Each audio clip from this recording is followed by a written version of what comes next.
Bonjour, donc on se retrouve pour une petite vidéo concernant le chapitre 3 sur la mise en place de l'empire colonial français.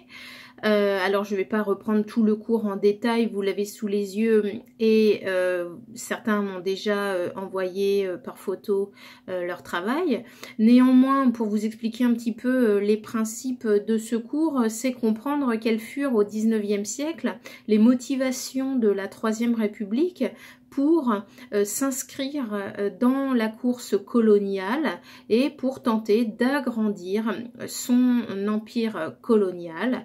Et toute la première partie va donc porter sur les motivations de la Troisième République, dont on vous donne le détail dans le cours, les motivations économiques notamment qui sont très importantes, mais aussi la fameuse mission civilisatrice, celle par laquelle, et au travers d'une vision raciste des sociétés indigène, eh bien, comment l'homme blanc, ici en l'occurrence français, va amener la civilisation à l'homme de couleur indigène et pourquoi est-il en mesure eh bien d'imposer cela? Eh bien parce que c'est sa mission, une mission qui est de lui apporter l'éducation, qui lui apporte d'apporter la culture, mais c'est aussi donc une forme de soumission sur laquelle on va revenir.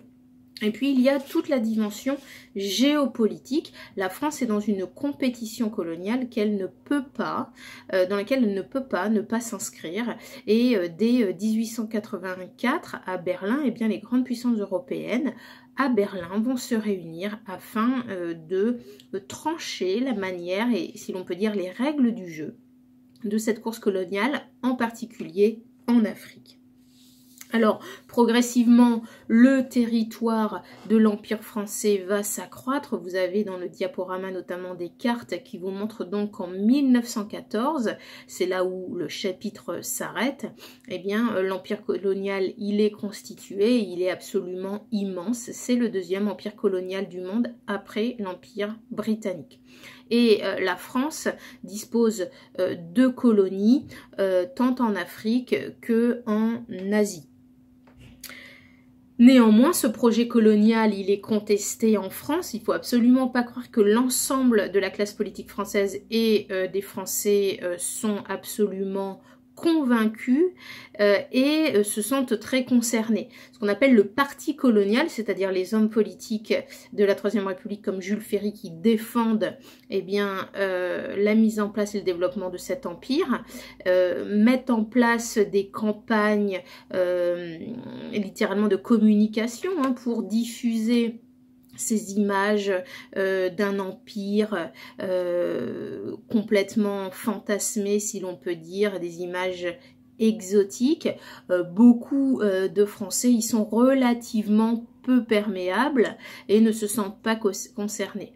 Par contre, eh bien, une partie également de la classe politique, et notamment Georges Clemenceau, s'oppose moins pour des raisons morales, quoique ça dépend, que pour des raisons parfois économiques et politiques, Georges Clemenceau considérant que la priorité de l'effort financier de l'État français doit porter sur le réarmement. On est dans un contexte de tension extrême entre la France et notamment l'Allemagne, et pour Clemenceau, eh bien, ce qui était important, c'est de réarmer la France pour une éventuelle nouvelle guerre telle qu'on sent qu'elle se prépare à l'époque.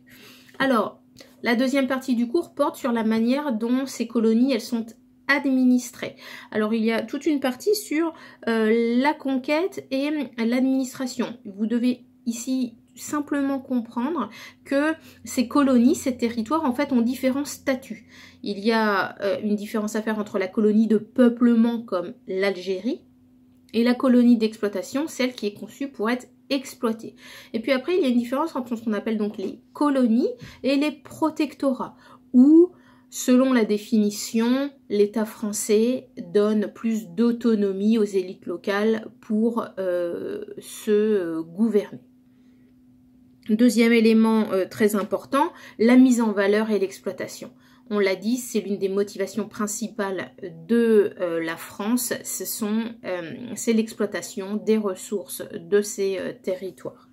Et pour cela, eh bien, la France va développer donc le commerce, l'exploitation de ces territoires coloniaux, et pour cela s'appuyer également sur une main-d'œuvre. Alors l'esclavage est interdit, comment fait-on? Eh bien, on va notamment s'appuyer du côté français sur le travail forcé.